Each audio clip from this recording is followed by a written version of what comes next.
tal? Soy Tomás González Corro y esta es una nueva entrevista para Agenda MX y Sociedad 3.0.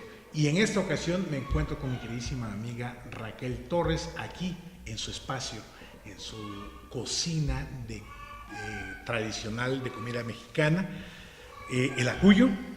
Mi queridísima Raquel, muchísimas gracias por darnos el acceso aquí a tu espacio, invadir un poquito aquí tu espacio. ¿Cómo estás?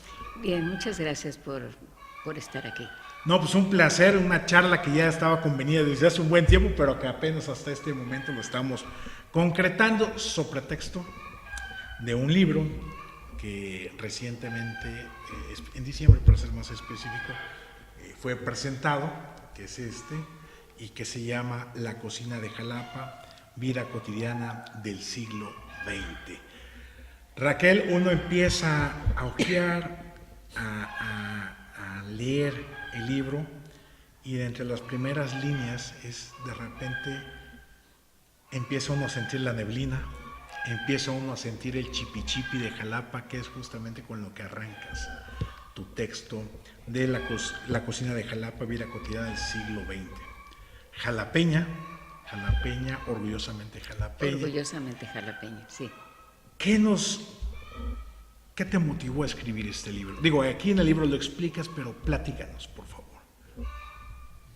Bueno, hace muchos años, 25 seguramente, empecé a publicar a pedido del IBEC, del Instituto Veracruzano de la Cultura, en el periodo de Rafael Arias, unos cuadernillos que eran recetarios y que las recetas tenían que ver pues con Jalapa y la región. Algunas se planteaban como recetas que tuvieran que ver con el uso de un ingrediente en Jalapa, pero también en otros lugares del estado. Y así salieron 3 libritos, 3 cuadernitos, y entonces como que tenía ese material. Y a cierta edad, que es la de este tiempo, sentía la necesidad de hacer algo específicamente por Jalapa, porque muchas preguntas eran como obligadas. ¿Cuál es la cocina de Jalapa? Si hubiera que identificar un platillo de la ciudad, ¿cuál sería? Y yo decía, bueno, pues los pambazos y los chilatoles, porque no sé si porque es lo que más me gusta, o porque es lo que me dieron desde niña, y porque es lo que yo veía que comía la mayoría. Era fácil decir esto sin entrar en el tema de que el chilatole es de origen prehispánico y que lo compartimos con 8 estados, y que igual que los pambazos lo compartimos con más o menos parecidos estados, con diferentes nombres y con diferentes rellenos. Pero el argumento era, bueno, pero es que aquí es más versátil, o por ser tan versátil, se hacen de más maneras que en cualquier otra ciudad. Era un poco para esta idea de apropiarme de algo que yo quería, pero que no sabía si querían, era de los demás, ¿no? Y cuando digo de los demás me refiero a hombres y mujeres nacidos o no en Jalapa que comen esto que acabo de mencionar, ¿no? Chilatoles y pambas. Entonces, teniendo el recetario, solicité a la autoridad de la administración municipal pasada si podían, les interesaba este proyecto para hacer un libro, y me dijeron que sí, pero de pronto salió el compromiso de que, bueno, pero ¿cómo va a ser que nada más porque yo las comí las voy a escribir?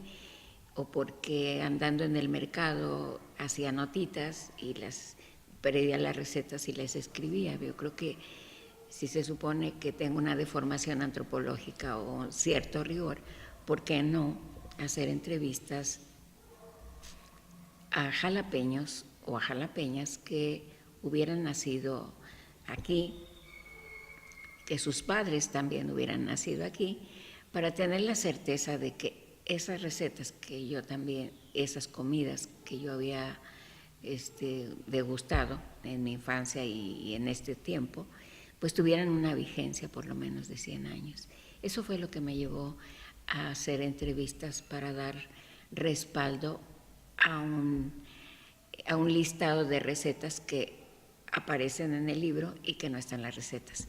Eso es lo que al final resultó, que este es como una primera parte de un libro, un libro que habla sobre la vida cotidiana de los entrevistados en la cocina y lo que les remite las comidas en su infancia. Ese es el motivo, ese fue lo que resultó este libro. Ok, oye, Raquel, dices vida cotidiana, tu formación antropológica, orgullosamente jalapeña.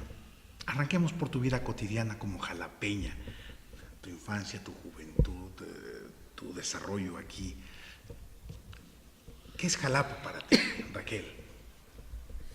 Uy, Jalapa es mi tierra y mi cielo. Fíjate que he viajado mucho y siempre quiero regresar a Jalapa. No, solamente alguna vez pretendí vivir fuera del país porque estaba apantallada por Nueva York, ¿no? Y dije, aquí me quedo. Estuve 2 meses justamente con Alejandro Moreno cuando él era representante de Mecafé en la Bolsa de Valores. Así es, saludos a nuestro amigo Alejandro. Y él me invitó y estuve 2 meses allá. Y bueno, pues conocí mucha gente, una mujer que estaba muy famosa en ese tiempo, que tenía un restaurante que se llamaba Rosa Mexicano, me pidió que le hiciera algunas recetas para su restaurante. Y por ahí pues entonces había como la posibilidad de quedarme.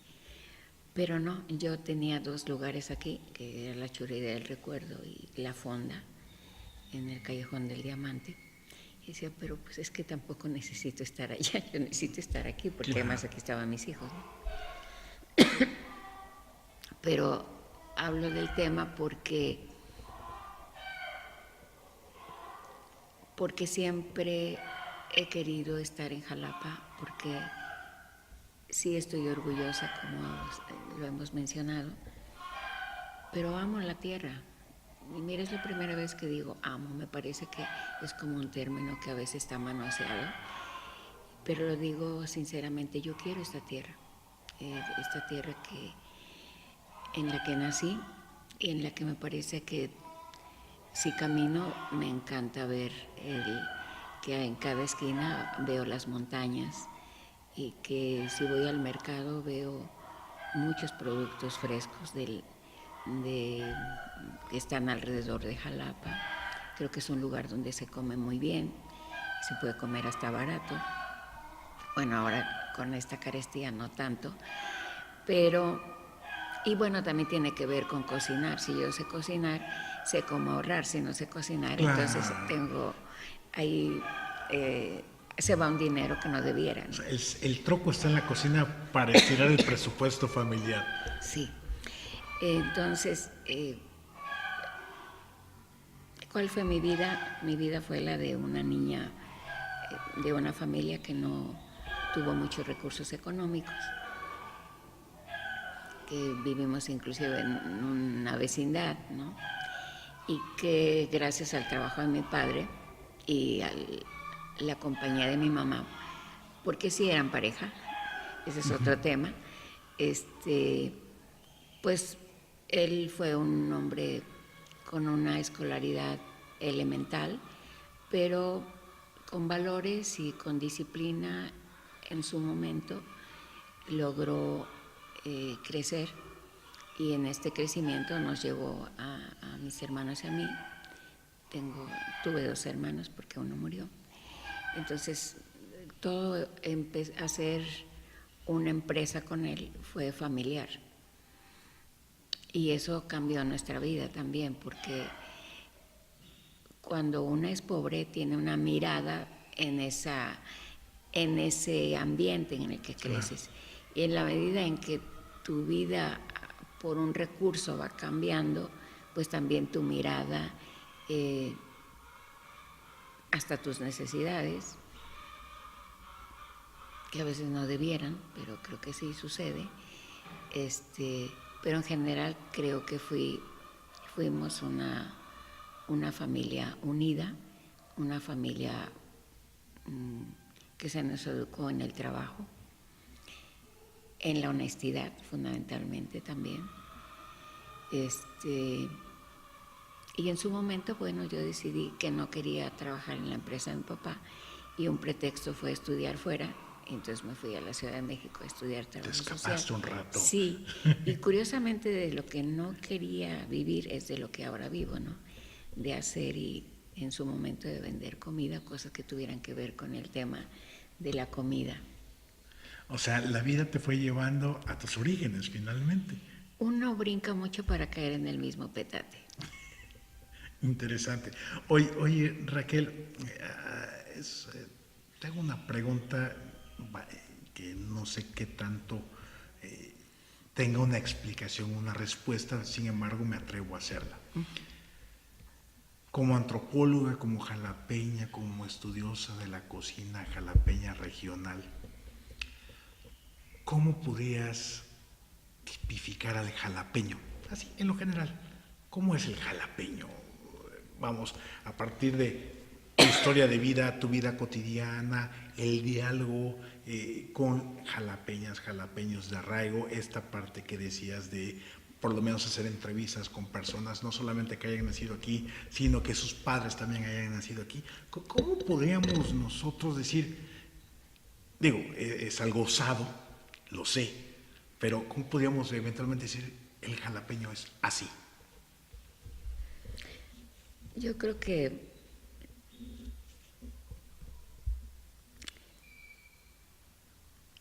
el jalapeño, mira, yo me acuerdo que de niña decían que Puebla terminaba en Jalapa, porque era tierra de mochos, o sea, muy religiosos, claro, muy de la iglesia, o porque eran como hipócritas, es otra, que daban una cara, pero en el fondo eran otras personas. Y yo de niña pensaba, pues, ¿por qué decían así? Porque yo no veía que mis padres fueran así, yo misma, ¿no? Bueno, sí, íbamos a la iglesia, pero no vivíamos en ella, no nos persinábamos tanto, creo, más que cuando íbamos al templo, a la iglesia, pues. Y creo que este tema hoy me parece que si tuviera que interpretarlo, reinterpretar esto de lo hipócrita, estaba remitido a lo educado. En Jalapa, de mi tiempo de niña y todavía de adolescente, la mayoría de la gente de Jalapa es y sigue siendo educada. Y entonces la gente lo ve como, lo entiende de otra manera. La mayoría, la gente de Jalapa iba a la escuela. Si nos remitimos, dependiendo de la clase social, bueno, los ricos de ese tiempo, y de ese y de este mismo tiempo, ¿no? Siempre, bueno, hay clases sociales, ¿no? Claro. Entonces, la clase que se llamaba alta, porque hoy ya no hay, me parece, bueno, yo no lo llamaría tal, ¿no? Por lo menos está muy frágil. Alta solamente si son de alta estatura, ¿no? Pero bueno, entonces yo soy de la clase alta, ¿no? Pero, bueno, en esto de las clases era, y también es notable en el libro, cómo comía la gente y cuáles eran sus maneras, ¿no? Y cómo esta gente alta se entendía como culta y entendiendo la cultura como el bagaje que te da la universidad, la escuela, los libros, ¿no? Y no en términos antropológicos culturales como aquella capacidad que tienes para desarrollarte, ¿no? Tomando lo que tengas entre el medio en el que ecológico, geográfico, ambiental, familiar en el que te puedas desarrollar. Entonces creo que el jalapeño de otros tiempos, y creo que todavía los pocos que hay, porque ahora Jalapa es la capital del estado de Veracruz y está mayormente habitada por ciudadanos que vienen de otros lugares de la región, del estado, del país y de otros países. Claro. Y eso ha sido muy bueno, porque eso ha enriquecido justamente lo que mueve a la ciudad. Yo lo veo así. Pero antes eran las sociedades en cualquier nivel más cerradas. De hecho, cuando yo abrí un negocio que fue bueno para mí y creo que para la ciudad, hace 40 años, casi 40 años, me decían, y lo viví hace como 10 en Coatepec, es que no le dijiste a la gente X, se suponía que a la clase pudiente, digamos ahora con una situación económica muy resuelta, me parece que es más justo decir eso, eran los que determinaban el éxito o no tu negocio, era como una alianza, ¿no? Entonces, si estaban ellos, era como la oportunidad para que tú crecieras. Hoy no sucede así, hoy hay otros medios y otras técnicas mercadológicas, ¿no? Claro. O de marketing para que tu negocio pueda ser o no exitoso. Por lo menos para que sea visible. Y no depende de que X o Y personaje vaya. Y aunque todavía se sigue usando, es como simbólico que alguien venga a inaugurar y a cortar un listón para que acredite lo que estás haciendo. Claro. ¿No? Eso era antes casi obligado. Hoy no, hoy la gente abre y ni siquiera, no hay inauguración, porque además es un gasto. Sí, claro, el brindis. Exacto. Entonces hoy la gente avisa, informa que va a abrir tal día, ¿no? Empieza a anunciar que va a abrir y abre, punto. Pero antes no, antes todo tenía un protocolo. Afortunadamente algunos de esos ya no existen.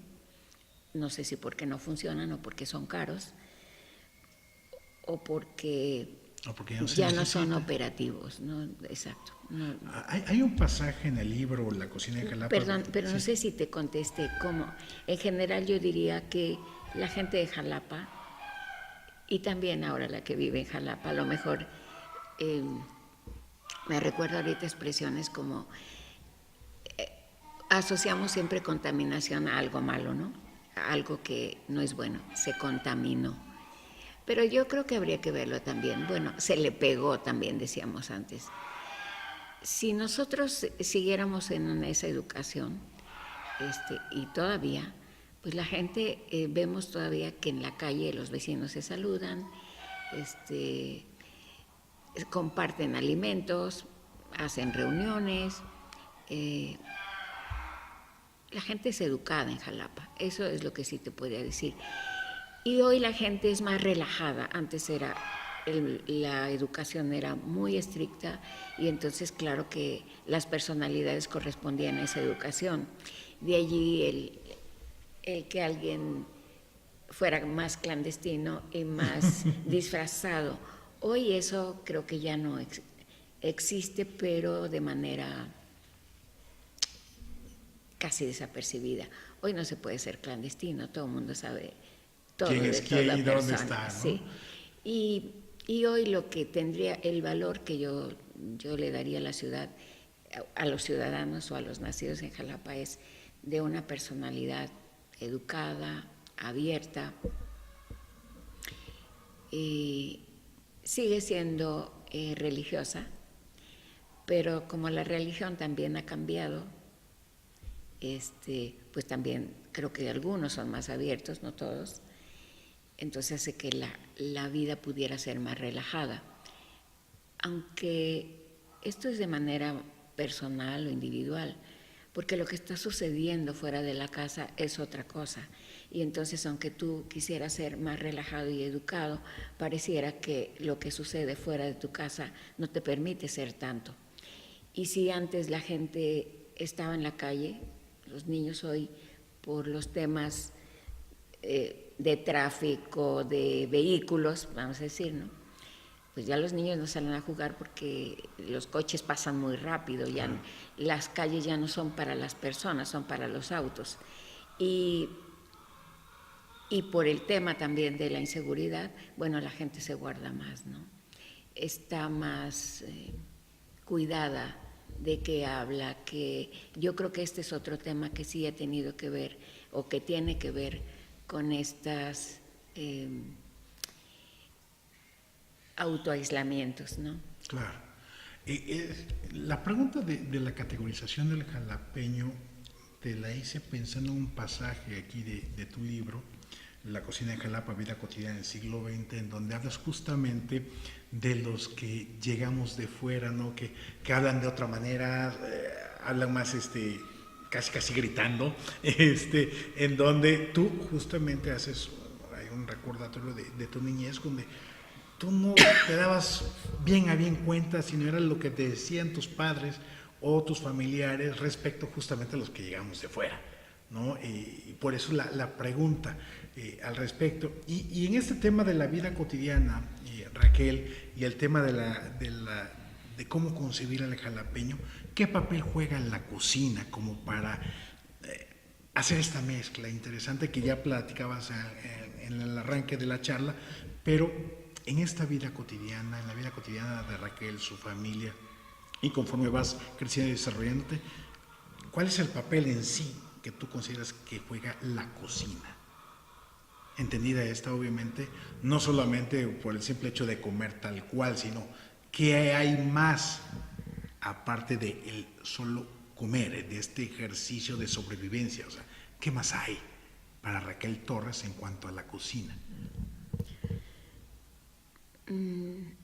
Fíjate que a propósito de este brasero que está a nuestro lado, está en círculo, porque para mí la cocina es el centro del hogar. Bueno, es el hogar, es el fuego, y no es el centro de la tierra y es el centro de la casa. Alrededor de lo que se cocina, lo que se da para comer, la prolongación de un sentimiento y de una emoción y hasta de un recurso está en la cocina. Y la cocina es historia y es cultura, y es geografía, es todo, si lo vemos en otra vertiente. Pero en el otro es la otra forma en que tú educas a partir del alimento.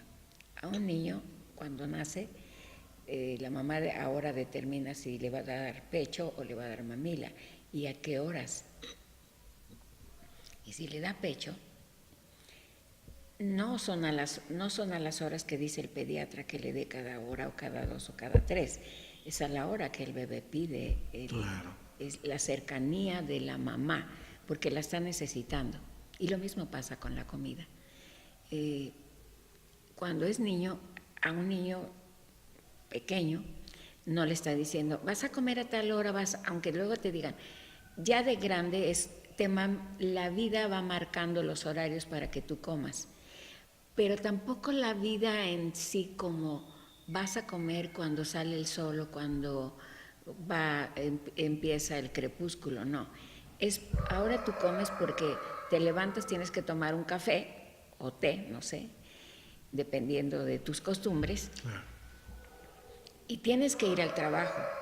Y entonces tú sabes si tienes tiempo o no de desayunar y si a media mañana vas a hacer un espacio para tomar algo, pero saliendo del trabajo sabes que tienes que comer y si tienes un horario, sabes que si sales a las 3 vas a comer entre 3:30 y 4. O si sales a las 4 vas a comer a las 5 o 6 y entonces ya no cenas porque es comida y cena. O sea, la vida laboral va determinando qué vas a comer y dependiendo de tu educación y de la educación que le vas a dar a tus hijos, sabes si vas a hacer una comida fuerte, cuando llega el hombre o la mujer, no sé, quien haya salido a trabajar y sea el proveedor o proveedora, y para hacer vida familiar se reúnen alrededor de la comida. De hecho, la familia se reúne alrededor de los alimentos.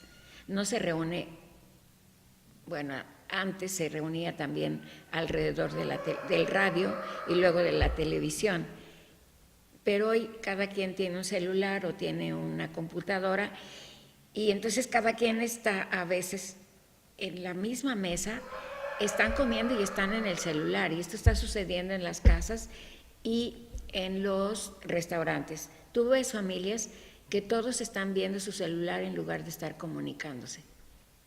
Eso es educación. Y eso habría que replantearse qué tan bueno y tan sano, qué tan malo es que los aparatos estén rompiendo la comunicación, inclusive en el momento de los alimentos.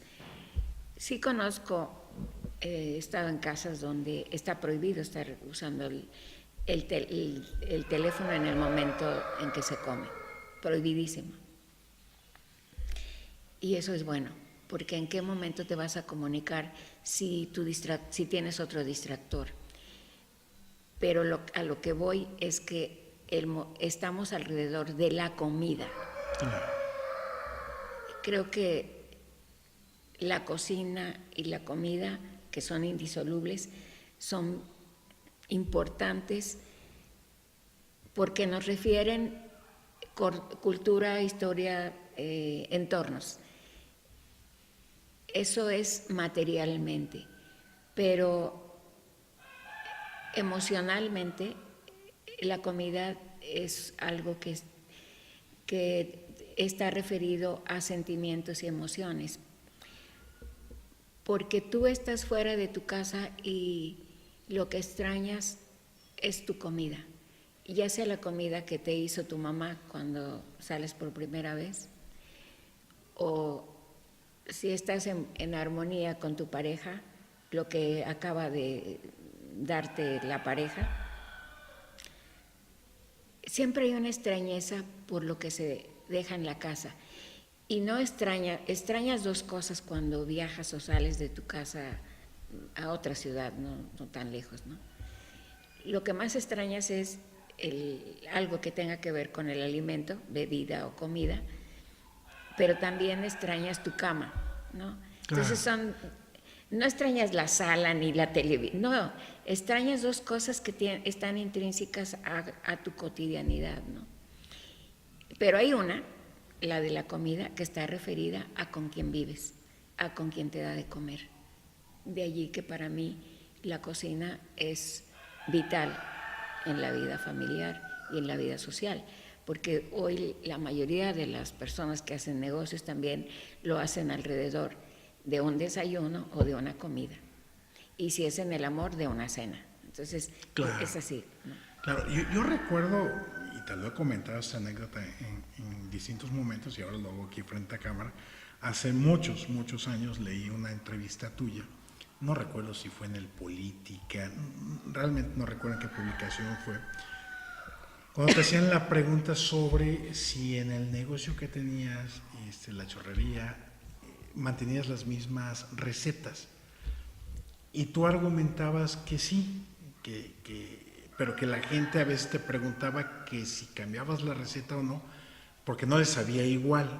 Y tú solías argumentar en aquella entrevista que justamente los platillos, los sabores, va muy ligado justamente con lo que acabas de decir, con sentimientos, sensaciones, estados de humor, ¿no? En donde tú decías, bueno, las recetas son las mismas, pero a lo mejor el estado emocional de la persona que viene a comer el mismo platillo que comió hace 5, 10, 20 años no es el mismo.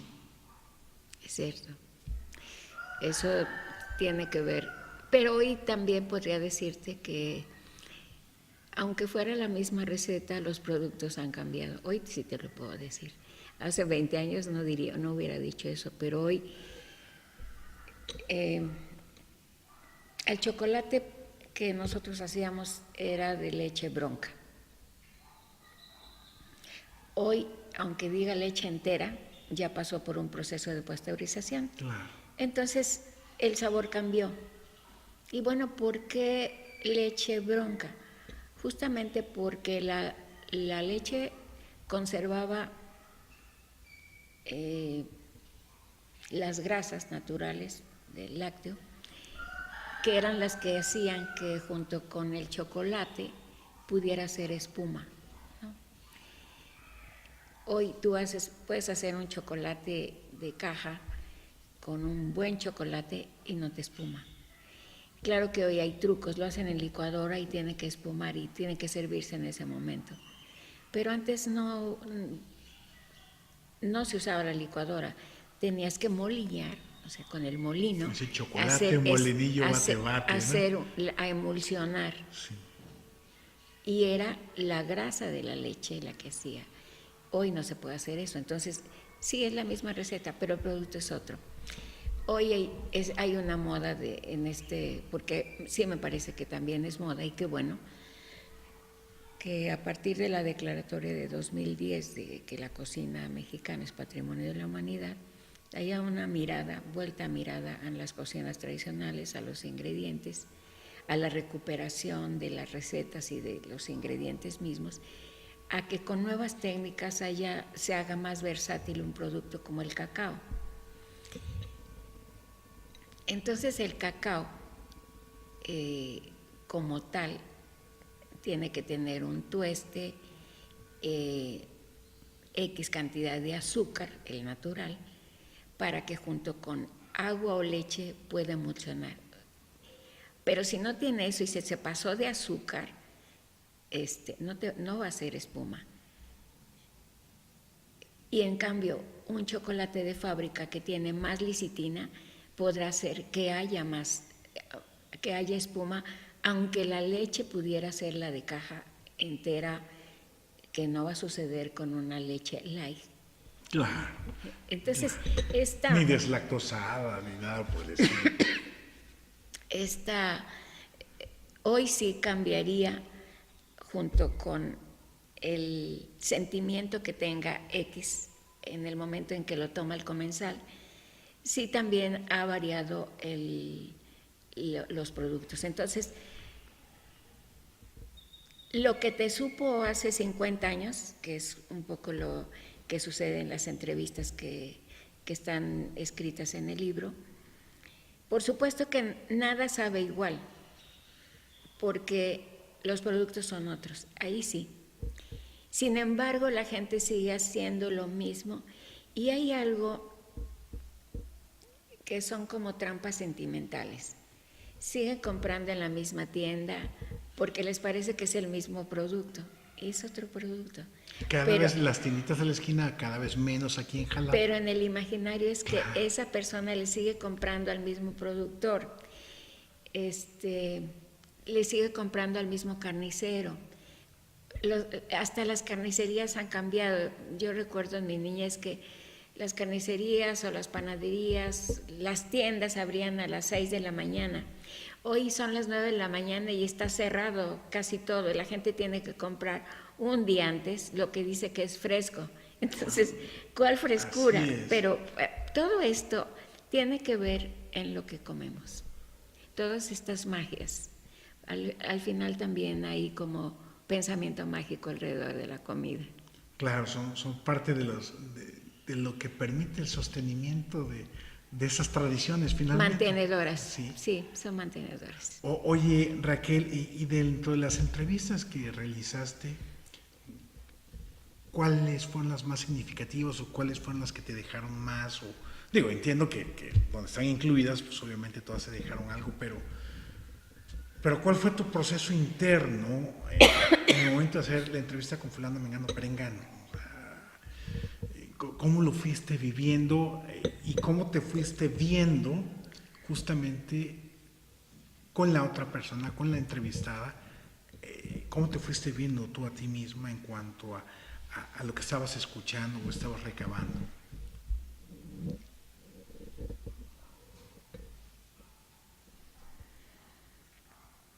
Bueno, mi primera sorpresa,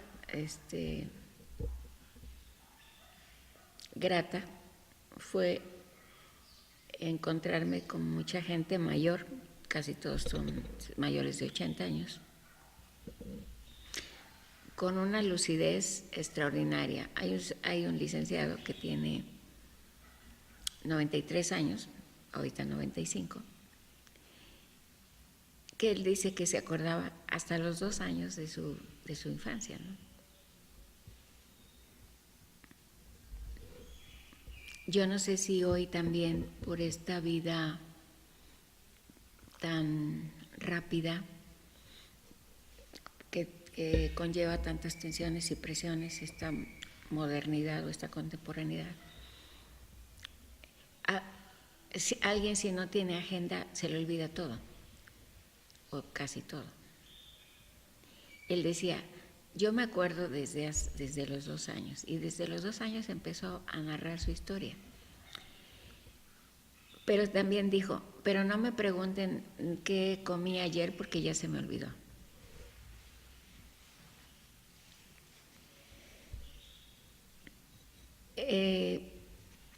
Hay mucha gente longeva y lúcida. Eso es lo primero. ¿Qué me movió? Salvo él y salvo otras cosas que me dijo don Mario Jiménez de la empacadora de chiles La Jalapeña. No sé si porque fueron varones, hombres, los que están en este libro, que fueron los únicos, pero con las demás mujeres casi todo lo que hablaban yo lo entendía perfectamente. Y no es que ellos me hubieran hablado en chino, sino es solamente que esas vidas de ellos, algo me tocaba siempre. No, eso yo lo viví, yo estuve en esa calle, yo comí eso, yo recuerdo a ese mismo panadero, carnicero, vendedor de dulces, todo estaba referido a mi vida. Y alguien me hizo un comentario que todavía estoy pensando si es tal cual. Me dijo que yo estaba haciendo mi autobiografía a través de otros. Y no sé, puede ser, porque casi todo lo que estas personas vivieron, yo lo viví. Eso me gustó mucho. Y por lo mismo, al estarlo comentando, hablando, pues yo me reía tal cual con ellas, a carcajada abierta, y también lloré mucho con ellas. Claro. Movió toda mi vida. Fue muy bonito. Me imagino. O sea, ¿te fuiste identificando con algunos relatos? Sí. Pasajes, momentos que generaron la risa o la tristeza o la nostalgia y melancolía, ¿no? Sí, de hecho hubo uno que una mujer me dijo, fíjate que a mí me gustaba mucho ese machacado que hacían con ese plátano rosadito que teníamos antes, que es el plátano que hoy le llaman orgánico porque no es el ratán del súper, pero bueno, ella dijo así, que ¿te acuerdas? Dice que machacaban con el palo y que le ponían un colorcito rojo con leche. Y yo le dije, machacado. Le digo, el pabellón. Y dijo, sí, ¿te acuerdas? Le digo, sí, a mí me gustaba mucho. De hecho, cuando yo tuve mi primer embarazo, mi hija tiene 43 años, lo que más se me antojaba era un pabellón, así se llamaba. Y lo vendían en tal parte. De veras, ese lugar no me acuerdo. Entonces, fue muy, muy, muy bonito completar lo que ellos decían, porque se les había olvidado, pero yo lo tenía presente. Claro. O sea, fue un compaginar información, anécdotas. Me imagino las miradas de ustedes de complicidad y de ¡cling! Sí, ¿no? Iluminándose Sí. Cuando había un recuerdo así, ¿no? O de una mujer que habla de cómo jugaba a la cocinita, ¿no? Machacando las flores, los pétalos tal, porque sí iba a ser tal. Y es cierto, muchas niñas, y me tocó todavía jugar a la cocinita con flores y con hojitas, pensando que íbamos a cocinar con ella. Fíjate qué interesante, junto con los anafres y las cazuelitas, las famosas cazuelitas de Reyes, ¿no? Exacto. Oye Raquel, ya después de estos diálogos, de estas complicidades, de esta interacción con tus entrevistados, ¿por dónde empezaste a organizar el libro? ¿Cómo lo fuiste armando? Digo, pues, tenías nos decías al arranque, bueno, había unos cuadernillos, el IBEG, eso te permite pensar en que no solamente es la receta, sino algo más antropológico por tu formación, ir al ayuntamiento y decirle tengo este proyecto, que te digan que sí, después ir al proceso de entrevistas, cómo procesar toda esta información para irle dando orden a este libro de la cocina de Jalapa, vida cotidiana del siglo XX. Lo primero que hice fue ordenarlos, y así aparecen, de mayor a menor, porque eso iba a dar una idea de cómo también iban cambiando las costumbres, según yo, pero que al final no es cierto, todo es lo mismo, muy parecido. Y la otra fue darle coherencia a las entrevistas y que se remitieran estrictamente a lo coquinario, a lo que sucedía en la casa. Hay muchas entrevistas que hablan de cosas muy tristes, muy difíciles, que no están en la entrevista. Entonces, darle una coherencia, más bien escribir lo que tenía que tener con el ámbito familiar cotidiano remitido a la cocina, eso fue el otro paso. Y darle coherencia a la entrevista, porque era muy dispersa. Todos empezamos hablando de algo y terminamos en otro tema. Es normal, ¿no? Claro, por supuesto. Una expresión te lleva a un evento de tu vida y hay que regresar al entrevistado. Bueno, sí, pero estábamos en esto. Ya después de que lloramos y no sé qué, y de que X o yo me calmé por lo conmovida. Bueno, pero es que tenemos que seguir con esto. Usted me estaba diciendo tal. Y eso mismo hacerlo en el libro. Yo estudié en la escuela, en la Facultad de Antropología de la Universidad Veracruzana, y solamente por 4 años me desempeñé como antropóloga. Y mi frustración de trabajar para el gobierno federal y el gobierno estatal, más bien para el federal, no trabajé para el estatal, me llevó a tomar la decisión de que mejor hiciera un negocio de comida, que es lo que más o menos sabía hacer, para poder tener un recurso que me permitiera vivir, ¿no?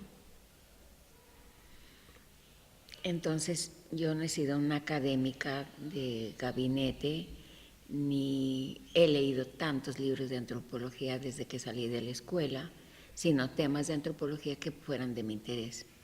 Por lo tanto, al no tener ese rigor y al verme abrumada con tanta información, le pedí a un amigo, antropólogo, un doctor en etnohistoria, que me apoyara a darle,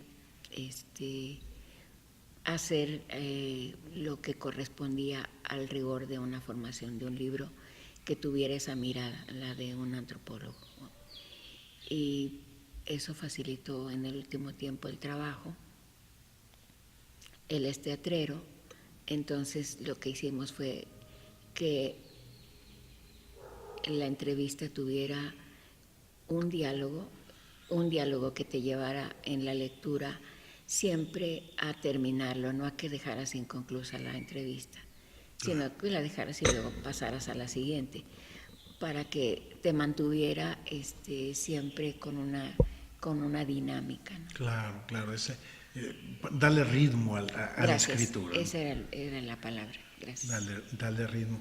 Oye, Raquel. Por lo tanto, no fue tan difícil al final. Claro, claro. Ya que estaba abrumada, dije, tengo que buscar quien me salve. Y eso fue mi amigo Jorge Escamilla. Sí, porque siempre el reto, digo, tener la idea, dar el paso y empezar a hacerlo es un enorme reto. Después conseguir la información, y cuando empiezas a buscar información de repente, la gente se entera, y fulanito, y menganito, y perenganito, entonces la información empieza a fluir. Pero en ese fluir de información se empieza a hacer un mundo de información, ¿no? Y lo que tú dices fue bastante pertinente, ¿no? Sí, bueno, yo tengo la idea, yo busqué la información, aquí está la información, y ayuda con alguien que le pueda dar ese toque, ¿no? Sí. Académico, sí. Formativo, y que le dé ritmo a la lectura, sí, ¿no? Sobre todo, porque el ritmo nos habla de un movimiento en la comunicación, ¿no? Claro. Que no sea plano y de que sea eso, lo dicho por gente que lo vivió y está viva, y los que lo estamos escribiendo también. Entonces tiene que tener esa dinámica. Sí, que pueda uno sumergirse. Por eso cuando arranqué la charla, yo leo tus primeras líneas, ¿no? Y irremediablemente me remontó a ese Jalapa que cada vez aparece menos, que es el de la neblina y el chipi chipi, el fresco, frío jalapeño, que está en el primer párrafo del libro, ¿no? Y digo que lo tenemos cada vez menos porque, bueno, el tema de la modernidad y las casas y las banquetas y la pavimentación y hace que la deforestación sea enorme en la ciudad, y que cada vez ese clima tan típicamente jalapeño, digo, ya nada más esté por ciertas temporadas y ciertos momentos, ¿no? Sí, estando fuera, veía en el Face, ¿no?, de las quejas y hasta los memes del frío que se ha sentido en Jalapa, ¿no? Y yo eventualmente ponía, pues es Jalapa. O sea, ¿qué esperan? Estamos en Jalapa, estamos en un lugar de montaña, y de veras, gracias a Dios. Así es. Yo creo que tendríamos que agradecer estas bendiciones, y no lo vemos así. Y lo digo también de corazón, no lo estoy diciendo como un eslogan, ¿no? Estaba diciendo que estos fríos, ¿no?,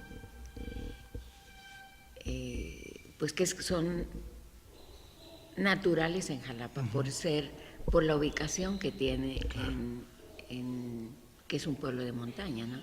Y que la gente, la mayoría, ve que estamos cerca que vemos el cofre de cierto ángulo de la ciudad, o que vemos el pico de Orizaba con o sin nieve, o con mucha o poca, y no nos cae el 20 de que nosotros estamos en esta parte de la montaña, y que por lo mismo tenemos el clima afortunado que nos permite distinguir perfectamente lo frío del calor, y disfrutar el frío o el calor dependiendo de cómo estemos o cómo nos guste, y hasta de ponernos la ropa, ¿no? Claro. La de frío o de calor. Y también eso tiene que ver con la manera de comer. Claro. Porque en frío comemos cosas más caldosas. Nosotros somos en Jalapa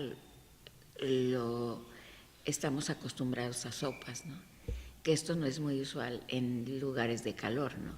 Vas directo a la carne y a los frijoles o a no sé qué, pero los caldos son ocasionales, a menos que sean de mariscos, pero no es de todos los días, ¿no? Exacto, pero aquí es como de todos los días comer sopas, ¿no? Así es. Pero porque hay una correspondencia con el clima, o había.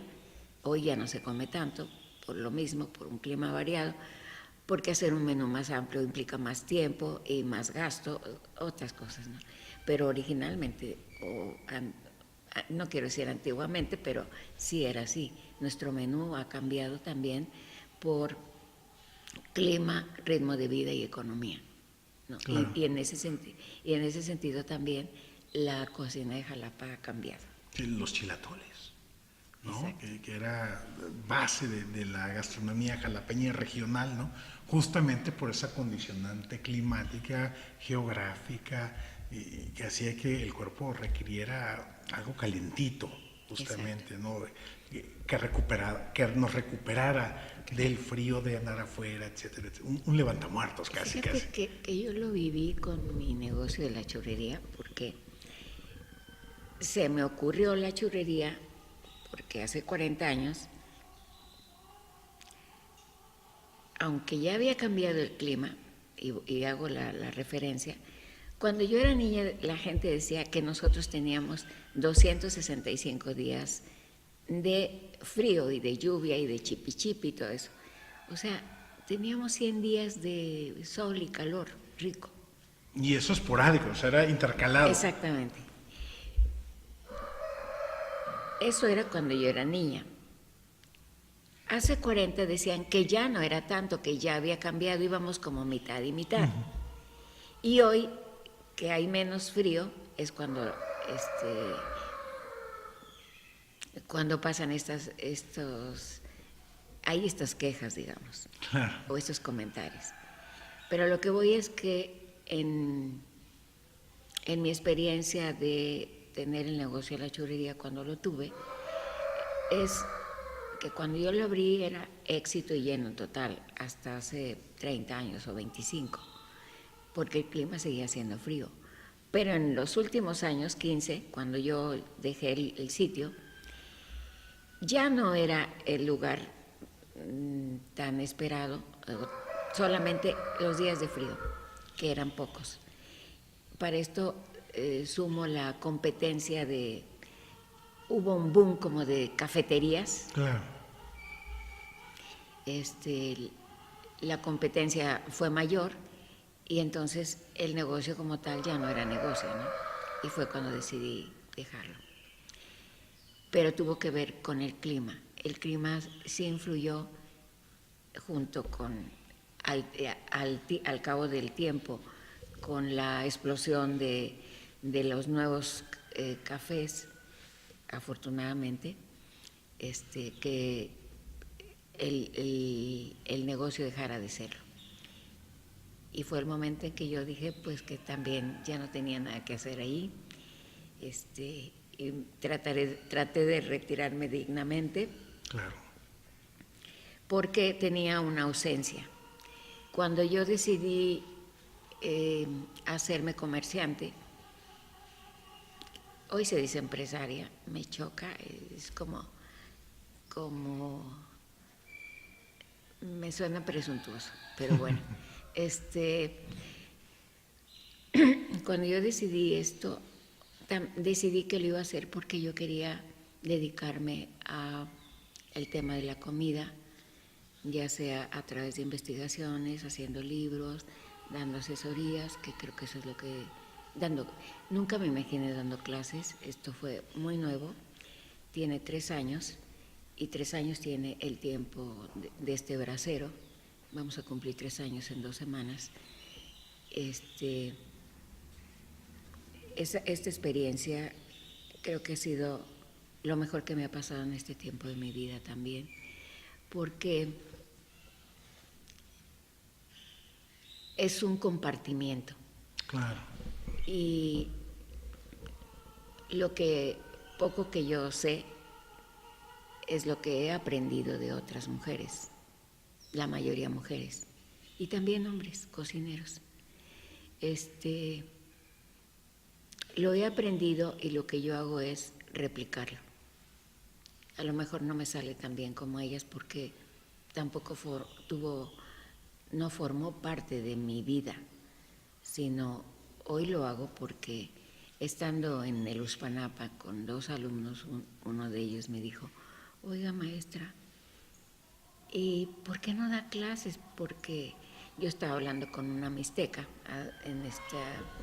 que estaba asentada por razones de reacomodo, por repartición de tierra, que es lo que ha sucedido mucho en el país, especialmente en Veracruz, en muchos lugares donde las tierras estaban sin dueño y muchos no tenían tierra y hicieron cambios drásticos de lugares desérticos a selva, o sea, eso es un tema muy interesante.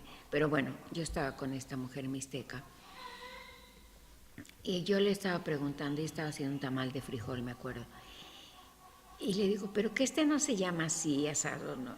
Y el chamaco, muchacho cocinero, me dijo, se dio cuenta que yo le estaba haciendo esas preguntas y dijo, ¿y por qué no da clases? ¿O por qué no está en el Face? Él fue el que me... Y yo, no, es que eso no me gusta, ¿no? No, maestra, pero pues tiene que hacerlo porque usted, sí me dijo así, se va a morir y a quién le va a enseñar lo que usted ha aprendido, ¿no? Y me hizo entrar en esa reflexión y dije, pues sí, puede ser. Y así fue como surgió este brasero, que es un lugar de compartimiento. O sea, aquí en este lugar no doy clases como en las escuelas de gastronomía. Aquí no hay técnicas. Aquí las recetas y la comida surge a partir de las propias historias de quienes vienen y de con quienes yo comparto. Claro. Entonces, hasta catarsis hay a veces, porque la gente se va como muy movida de que, ay, es que a mí ya se me había olvidado y no sé qué. Claro. Es muy bonito provocar o sea, se prende el fogón y surge la magia. Ándale, tal cual. Qué interesante, qué interesante. Oye... Y bueno, la idea del libro es eso, un poco. Claro. Mover a quienes lo leen y no lo digo ahí, pero sí, ayer alguien me lo preguntaba, un poco era el término de una entrevista, que era si yo quería decir algo, ¿no? Más de lo que me habían preguntado.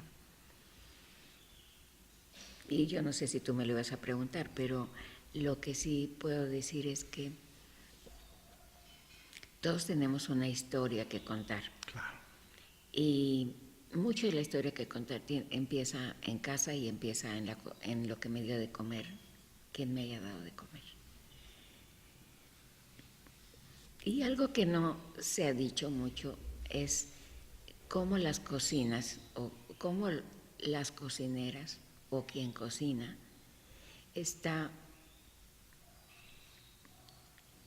no es visible.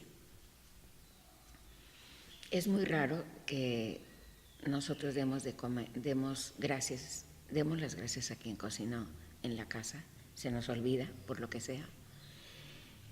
En un restaurante nunca decimos,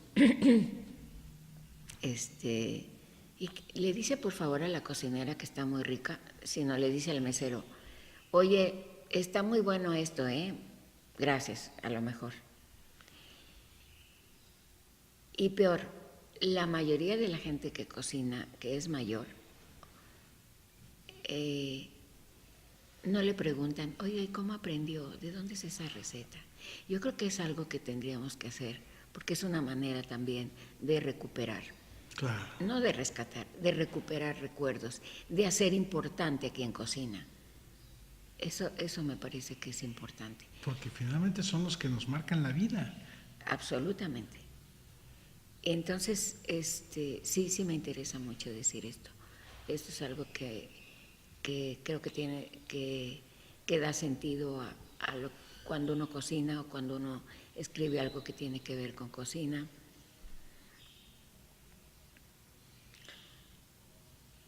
De hacer visible a la gente que cocina, la que sea y donde sea. Finalmente, son mantenedores de tradiciones, de costumbres, de sazones, de ingredientes, porque al cocinar un ingrediente que nosotros produjimos alrededor de la ciudad o en la región, también estamos haciendo que ese productor lo siga haciendo. Claro. En la medida que no cocinamos X ingredientes, el ingrediente deja de producirse y se va perdiendo. Se va perdiendo el ingrediente, se va perdiendo la comida, porque quien cocina dejó de hacerlo. Y quien cocina dejó de hacerlo porque no está promovido. Yo no pretendo que las cocineras se empoderen, ese es otro tema. Me interesa que las cocineras sepan que son importantes Claro. en la vida, en sus casas, fuera de sus casas, que son mantenedoras de tradiciones, que son, como dice la palabra de restaurante, el restaurante es el que restaura el cuerpo. Y las cocineras son restauradoras Claro. a través de la comida de muchos temas que de otra suerte están desapercibidos, ignorados o como la moda es hoy, invisibilizados. No. Raquel, ya para ir cerrando, la cocina de Jalapa, vida cotidiana del siglo XX, ¿sería el primero de alguna serie? Yo pretendo que sí, claro. ¿Hacia dónde? Bueno, ahorita la idea, hay un antecedente de este libro que que no es solamente la receta, que no es recetario, que tuvo que ver con entrevistas a mujeres de la región cafetalera. Es un librito que hicimos junto con en Radio Toselo, que fue quien obtuvo el recurso para que se hiciera esto a través de un proyecto de culturas populares. Mi cooperación fue hacer las entrevistas y ellos publicaron un librito. Es muy parecido a menos entrevistas, más modesto, digamos. Pero este mismo libro pretende, con este libro, que haya otro libro que solamente sea de las recetas que están mencionadas aquí. Sería para el caso de Jalapa y la región. Porque Jalapa no se concibe sola, se concibe como región. Y el otro sí tendrá que ser el recetario de la cocina de Jalapa y la región. Y este mismo hilo me lleva a comentar que he recorrido el estado 2 veces o 3, de arriba a abajo, o sea, de norte a sur y de costa a montañas, entrevistando a muchas mujeres. Entonces los temas serían las cocineras indígenas solamente, y otro sería las mujeres que cocinan los platillos íconos de Veracruz, por región, y son a través de entrevistas también. Entonces, si la vida me permite y hay el recurso institucional o empresarial, pues haremos esos libros. Pues en lo que a nosotros nos toque, Raquel, con todo gusto apoyamos la difusión. Muchas gracias. Y justamente porque esas son cosas que hay que comentar, que hay que hacer visible, que hay que dar a conocer, porque sin lugar a dudas podemos llenarnos la boca de crítica ante la problemática social, económica, seguridad, etcétera, pero justamente proyectos como este, de la cocina de Jalapa y la vida cotidiana del siglo XX, es lo que nos da sentido. Finalmente, que estemos en Jalapa, y si este tipo de proyectos se extiende a otras regiones, a otras cocinas, qué mejor, porque ojalá. Pues obviamente eso nos da un mayor sentido de pertenencia y nos va explicando cada vez más de dónde venimos y quiénes somos. Eso es parte del objetivo sustantivo. Y iba a decir algo, se me fue ahorita, pero ya. Concuerdo contigo, pero también es un poco como un descanso, como un relax dentro de todo lo que pasa. Es mirar para atrás de otra manera, creo que también es sano. Claro. Raquel, que nos provoque otro tipo de reflexiones. Claro. La cocina de Jalapa, vida cotidiana del siglo XX, ¿dónde lo podemos conseguir? Venga el comercial. Se vende en el Museo Casa Jalapa, que está en JJ Herreras número 7. Allí se vende. Perfecto. Bueno, pues ahí está la invitación para que compren este libro para justamente lo hagamos visible, ¿no? Y que circule entre todo el mundo, ¿no? Y creo que es muy importante, no solamente para Jalapa, sino para quienes vivimos en Jalapa, ¿no? Así es. Bueno, qué bueno que dices eso, porque a partir de yo estaba afuera, pero lo leí, de un comentario sobre los jalapeños, sobre el perfil de los jalapeños para estar en la administración municipal. Surgió esto de lo jalapeño y lo no jalapeño, ¿no? Y yo creo que los jalapeños somos los nacidos y los no nacidos en Jalapa, pero mientras la ciudad nos interese, mientras querramos lo mejor para esta ciudad, pero más que querer, hagamos algo por la ciudad, eso es más importante. No es la carta de nacimiento, es el que yo elegí vivir en esta ciudad, el que me siento parte de esta sociedad, el que disfruto de las bonanzas de la ciudad, el que me tocan los atropellos que hay en la ciudad. Eso también pues es parte del vivir, ¿no? Y es parte de la cotidianidad. Pero yo decido o no ser jalapeño, no es el papel ni el que alguien me otorgue serlo. Y entonces si tenemos ese sentido de pertenencia, de que sí pertenecemos a esta ciudad y que esta ciudad es nuestra casa, estamos obligados a hacer algo por ella, desde el lugar donde estemos. Eso es lo más importante. Si amamos nuestra casa, claro, que en este caso es Jalapa, pues estamos dando el primer paso a que podamos dar un siguiente en ayudar en lo que podamos. Y eso puede ayudar al cambio, más que nada. Claro, el cambio es un verbo finalmente, ¿no? O sea, finalmente. Raquel, palabras finales, si tienes algo que decir a la audiencia. Lo acabo de decir. Si son de Jalapa, qué bueno. Si no nacieron aquí, pero viven aquí, esta es nuestra casa y hagamos algo por ella, lo que sea, pero hagamos algo. Y pensemos cuando cocinemos y cuando demos de comer o cuando degustemos de lo que alguien nos da, que la comida alimenta no solamente el cuerpo, alimenta también nuestro espíritu. Raquel, un placer este diálogo contigo. Muchísimas gracias Al contrario. por abrir este espacio del taller El Acuyo aquí en la ciudad de Jalapa. Muchísimas gracias, Raquel. La agradecida soy yo.